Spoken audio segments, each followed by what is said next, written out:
ہم بستری کرنے کے بہت خاص 25 اصول۔ ہم بستری کرنے سے پہلے لباس اتارنا۔ بستری عورت کی اگلی شرمگاہ میں مرد اور عورت ایک دوسرے کی شرمگاہ۔ السلام علیکم ناظرین، آج کی ویڈیو بہت ہی خاص ہے جس میں ہم بستری کرنے کے 25 اہم اصول آپ کو بتائیں گے۔ ویڈیو کو مکمل دیکھیے گا تاکہ کوئی بھی اہم بات رہ نہ جائے۔ ناظرین، ہم بستری کرنا مرد اور عورت دونوں کی فطری اور جسمانی ضرورت ہے۔ قدرت نے انسانی نسل کی افزائش اور جنسی و جسمانی لذت حاصل کرنے کے لیے مرد اور عورت کا جوڑ بنایا ہے۔ ہم بستری کرنا میاں بیوی کے لیے نہ صرف جائز عمل ہے بلکہ بدکاری، زناکاری اور غیر مردوں اور عورتوں سے بچنے کے لیے ایک بہت بڑی ڈال ہے۔ لیکن ہم بستری کے بارے میں اسلامی و شرعی اصولوں سے عدم واقفیت اور لا علمی کی وجہ سے اس جائز اور حلال عمل میں بھی گناہوں کا ارتکاب ہوتا رہتا ہے۔ اس لیے ہم بستری کے دوران شرعی اور طبی اصولوں کو مدنظر رکھنا ضروری ہے۔ نمبر 1، ہم بستری کرنے سے پہلے بیڈ وغیرہ جہاں پر بھی ہم بستری کر رہے ہوں وہاں بستر پر کوئی موٹی چادر یا کپڑا ڈال دیں تاکہ ہم بستری کے دوران بستر پر کوئی نجاست وغیرہ نہ کر سکے۔ نمبر 2، ہم بستری سے پہلے ہی میاں بیوی دونوں کو معلوم ہونا چاہیے کہ ہم بستری کریں گے تو تاکہ دونوں راضی بھی ہوں اور خود کو اس عمل کے لیے تیار بھی رکھیں۔ نمبر 3، ہم بستری کرنے سے پہلے میاں بیوی دونوں غسل کر لیں تاکہ جسم کی بدبو یا پسینے سے آنے والی بدبو دور ہو جائے تاکہ ہم بستری کا لطف جسم کی بدبو کی وجہ سے خراب نہ ہو۔ نمبر 4، ہم بستری سے پہلے میاں بیوی دونوں اپنے اپنے دانت اچھے سے صاف کر لیں کیونکہ ہم بستری کے دوران منہ کی بدبو ناگوار گزرتی ہے۔ نمبر 5، ہم بستری کرنے سے پہلے اپنے پاس صاف کپڑے یا ٹشو وغیرہ رکھ لیں تاکہ ہم بستری سے فارغ ہونے کے بعد اپنی اپنی شرمگاہوں کو صاف کر سکیں۔ نمبر 6، ہم بستری ایسی جگہ کریں یا ایسے کمرے میں کریں جہاں سے آواز باہر نہ جائے۔ اکثر ہم بستری کے دوران میاں بیوی جب لذت حاصل کرتے ہیں تو وہ لذت آمیز آوازیں نکالتے ہیں، یا اگر مرد اور عورت ہم بستری کے دوران کوئی بات کرتے ہیں تو کسی تیسرے کے کانوں تک نہ پہنچے۔ نمبر 7، ہم بستری پردے والے اور محفوظ مقام پر کرنی چاہیے جہاں کوئی دیکھنے والا نہ ہو اور نہ کسی کے اچانک آ جانے کا امکان ہو۔ نمبر 8، ہم بستری سے پہلے دعا پڑھنا مسنون ہے۔ ہم بستری کی دعا پڑھ کر یا بسم اللہ پڑھ کر ہم بستری سے پیدا ہونے والی اولاد شیطان کے شر سے محفوظ رہتی ہے۔ نمبر 9، ہم بستری کا کوئی خاص وقت مقرر نہیں ہے، جب چاہیں ہم بستری کر لیں۔ اس میں کوئی ممانعت نہیں ہے۔ نمبر 10، ہم بستری کرنے کے لیے بیوی سے بوس و کنار کرنا، ایک دوسرے کے جسم کو چومنا، چھونا اور شرمگاہ کو دیکھنا بھی حلال و جائز ہے، لیکن حدیث پاک میں آتا ہے کہ شرمگاہ کو دیکھنے سے بہتر ہے کہ نہ دیکھا جائے۔ نمبر 11، بیوی کو ہم بستری کے لیے تیار کرتے ہوئے اس کے پستانوں کو چومنا اور چوسنا جائز ہے، یعنی عورت کی چھاتی کو منہ میں لے کر چوس سکتے ہیں اور اس کی چھاتی سے کھیل سکتے ہیں، لیکن چھاتیوں کو چوستے وقت ایک بات کا خیال ضرور رکھنا ہے کہ بیوی کا دودھ نکل کر منہ میں نہ چلا جائے، کیونکہ بیوی کا دودھ منہ میں جانا مکروہ عمل ہے اور اگر حلق سے نیچے اتر جائے تو حرام ہو جاتا ہے، جس کا سخت گناہ ہے اور توبہ کرنا لازم ہے۔ البتہ اس سے میاں بیوی کے نکاح میں کوئی فرق نہیں پڑے گا۔ نمبر 12، میاں بیوی کا ہم بستری کے لیے مکمل لباس اتارنا جائز ہے اور دونوں ایک دوسرے کے جسم کو مکمل دیکھ سکتے ہیں، لیکن کوشش کرنی چاہیے کہ مکمل ننگے ہو کر ہم بستری نہ کریں تو زیادہ بہتر ہے۔ مکمل لباس اتارنے سے جسم کی کشش کم ہو جاتی ہے اور میاں بیوی دونوں ایک دوسرے کے جسم سے جلدی بیزار ہو جاتے ہیں۔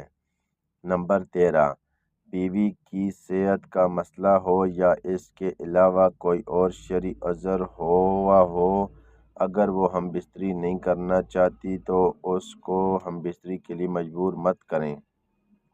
نمبر 14، ہم بستری بیوی کی اگلی شرمگاہ میں ہی کرنا ضروری ہے۔ نمبر 15، ہم بستری کرنے کے لیے کسی خاص پوزیشن میں ہم بستری کرنا ضروری نہیں ہے۔ آپ جس طرح چاہیں، جیسے چاہیں، جو پوزیشن مناسب لگے اس پوزیشن میں رہ کر ہم بستری کر سکتے ہیں، یعنی اگر ہم بستری کے دوران مرد اوپر ہو اور عورت نیچے یا اس کے برعکس کوئی بھی پوزیشن ہو، تمام جائز ہیں۔ شرط یہ ہے کہ مرد اپنا عضو عورت کی اگلی شرمگاہ میں داخل کرے۔ نمبر 16، شوہر کے لیے اپنی بیوی کی شرمگاہ کو چومنا چوسنا اسلام کی پاکیزہ تعلیمات کے خلاف اور بے حیائی کا عمل ہے۔ اسی طرح بیوی کے لیے بھی مرد کا عضو منہ میں لینا بے حیائی کا عمل ہے، اور یہ کام شوہر اور بیوی دونوں کے لیے ہی طبی طور پر بھی بیماریوں کا سبب بن سکتا ہے۔ اس عمل سے بچنے کی کوشش کرنی چاہیے۔ نمبر 17، بیوی کی پچھلی شرمگاہ دبر یعنی پیچھے کے راستے پخانے والی جگہ پر ہم بستری کرنا حرام ہے۔ اللہ پاک نے شخص پر لعنت ڈالی ہے جو عورت کی پچھلی شرمگاہ میں ایسے جاتا ہے۔ نبی کریم صلی اللہ علیہ وسلم بھی ارشاد فرمایا کہ جو شخص اپنی بیوی کے دبر میں آتا ہے وہ ملعون ہے۔ نمبر 18، 5 حالات میں بیوی سے ہم بستری کرنا حرام ہے۔ اگر کوئی شخص ان 5 حالات میں ہم بستری کرتا ہے تو سخت گنہگار ہوگا۔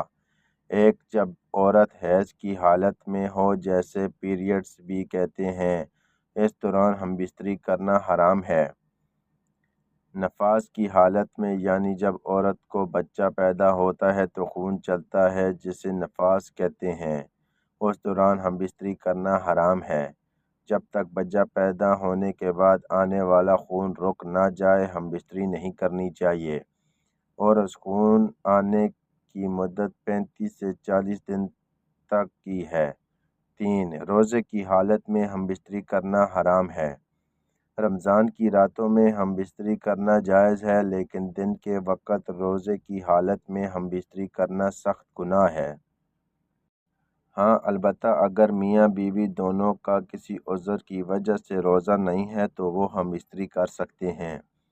4، اعتکاف کی حالت میں ہم بستری کرنا حرام ہے، چاہے آپ مسجد میں بیٹھے ہوں یا گھر کے اندر۔ اگر اعتکاف کی نیت سے ہیں تو جب تک پورا نہ ہو جائے ہم بستری نہ کی جائے۔ 5، احرام کی حالت میں بھی ہم بستری کرنا حرام ہے، چاہے وہ احرام عمرے کا ہو یا حج کا ہو، ہم بستری کرنا حرام ہے۔ نمبر 19، ہم بستری کے دوران مرد اور عورت دونوں کا فارغ ہونا بھی ضروری ہے۔